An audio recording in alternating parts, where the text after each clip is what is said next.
My name is Carolina. I am from Venezuela and I've been living in Canada maybe around 3 years now. And I wanted Prince Charming. So it was in my dream world.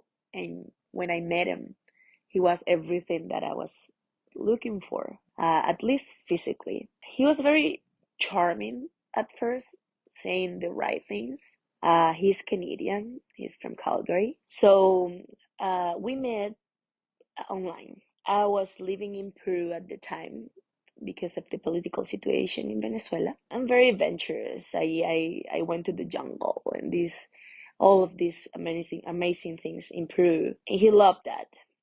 He like 4 months of talking online, he decided to come for the first time to Peru and go see Machu Picchu together. So that's how it started. Our social media were like magical places and trips, and but like I would keep quiet what was really going on. The abuse was always present in our relationship. Things like you are talking too much. I'm always like this, you know, extrovert person, and I like talking and sharing my adventures. What one of the things for him to do was to shut me down. So that was one of his favorite things to do, or just to control me. You're speaking too much. You should be quiet now. I was so emotionally dependent on him. It would go against every ounce of my being, but I would still do it just to gain his favor, just to make him happy, regardless of what that could mean to me. He was being very emotionally and financially abusive. He would remind me that I was not producing money every time I put a piece of food close to my mouth. I would tell him, if it's such a burden for you, why do you do it? Please don't. I'd rather not eat. So this happened many times. I found myself the 3 month in the 3 months in pregnant, just crying, just desperately asking me a flight ticket to come back home. He would just ignore me. He told me, "You're leaving, but my daughter stays, right? The baby stays. You don't know Canadian laws. You cannot afford a lawyer. So are you sure you want to do this?" I was done at that point in time. I couldn't take it anymore. And we started fighting. It became physical. He went to the police and told them that I had assaulted him because I had broken his favorite guitar on the desk.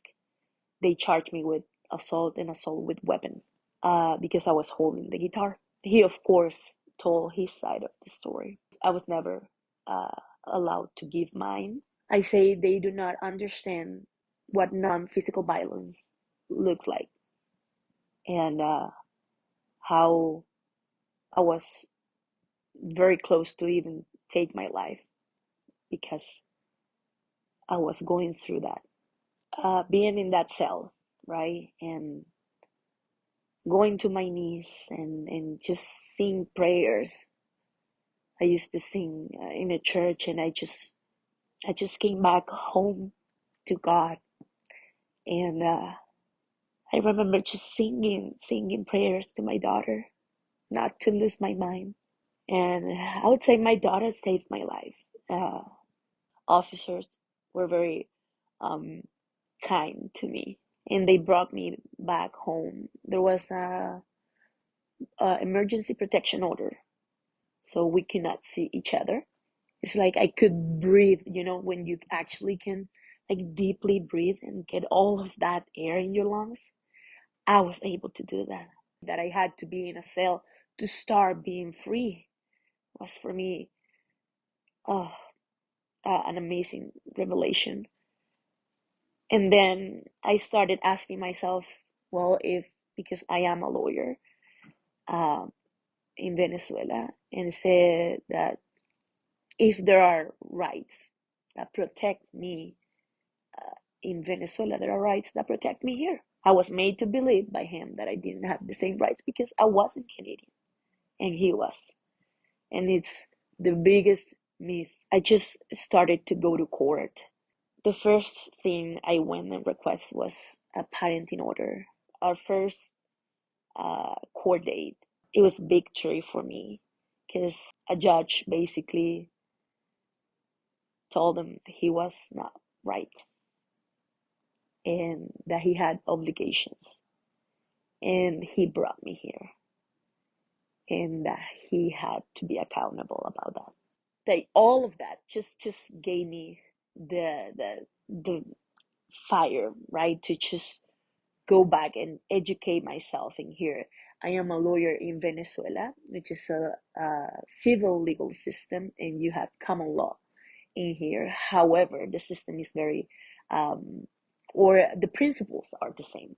I have started Paralegal Scope Inc., and my idea is to definitely provide these services that women in this situation cannot um, obtain easily because they cannot afford a lawyer, right? Or uh, even educate them in how to represent themselves, how important that is, how much peace of mind that will give them, and protection from the things that sometimes men can believe they can do without consequences.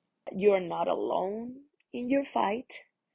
Uh, there are so many good resources that can help you get out of that situation in Canada. One of them is myself. I am committed to help to just shed some light on other people's struggle to help them not only survive but thrive as I did.